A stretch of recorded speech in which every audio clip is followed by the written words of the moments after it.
Bradley जब 12 साल का था, उसने बर्फ की पहाड़ियां तोड़ने की मजदूरी का काम शुरू कर दिया। 2 साल बाद वह गाड़ी हाँकने का काम करने लगा। जब 18 साल का हुआ तो रेल लाइनों पर रोड़ी डालने का काम करने लगा। एक दिन रेल लाइनों पर गिट्टी डालते हुए उसके मन में यह विचार आया कि क्या वह रेलवे का प्रबंधक नहीं बन सकता। कोई सुनता तो निश्चित ढांके मारकर हंस पड़ता। एक साधारण सा मजदूर जो निर्माणाधीन रेल लाइनों पर रोड़ी डालने का काम कर रहा हो, उसके रेलवे का प्रबंधक बनने का सपना देखना किसी हास्य किसी जोक से कम ना था।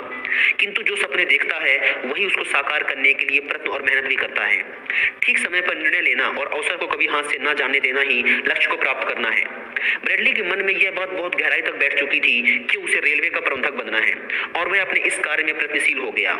कुछ समय के बाद एक एक सीढ़ी चढ़ता हुआ वह रेलवे लाइन और स्लीपरों की जांच करने के लिए नियुक्त कर दिया गया।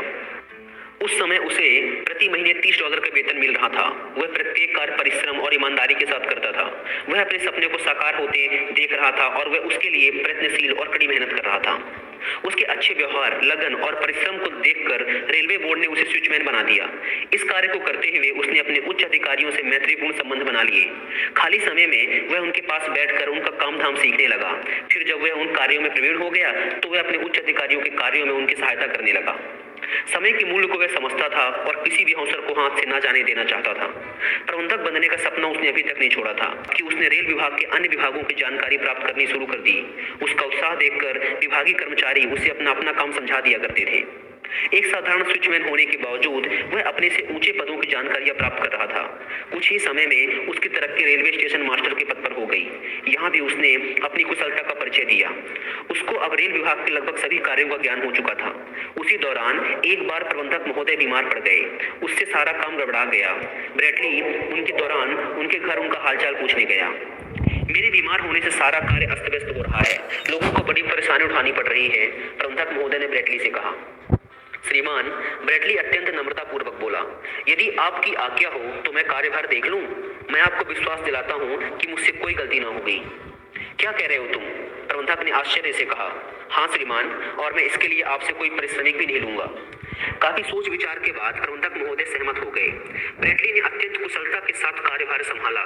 उसके कार्य देखभाल से रेल विभाग वाह वाह कर उठा। प्रबंधक महोदय जब स्वस्थ होकर वापस लौटे तो उन्होंने ब्रेडली को इसके लिए धन्यवाद कहा। ब्रेडली इस अनुभव से बहुत प्रसन्न हुआ। अब वह अपने सपने को सच होता हुआ देख रहा था। समय बीतता गया। प्रबंधक महोदय के रिटायर होने का समय आ गया। ब्रेडली ने सोचा, समय से लाभ उठाने का यही अच्छा अवसर है। इस अवसर को वह खोना नहीं चाहता था। उसने निर्णय किया कि वह इस पद के लिए आवेदन अवश्य करेगा।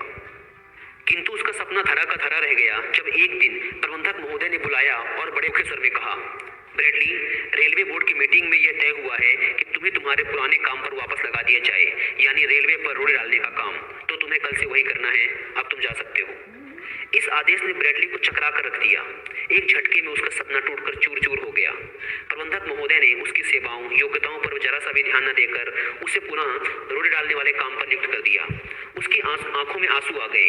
वह धीरे से बोला, श्रीमान, मुझे आपका आदेश स्वीकार्य है। अगले दिन वह प्रातः अपने पुराने काम पर लौट आया। एक सप्ताह उसने पूरी ईमानदारी और परिश्रम के साथ रोड़ी बिछाने का कार्य किया। उसके स्थान पर कोई और व्यक्ति होता तो नौकरी छोड़कर चला जाता, लेकिन ब्रेडली शांत रहा।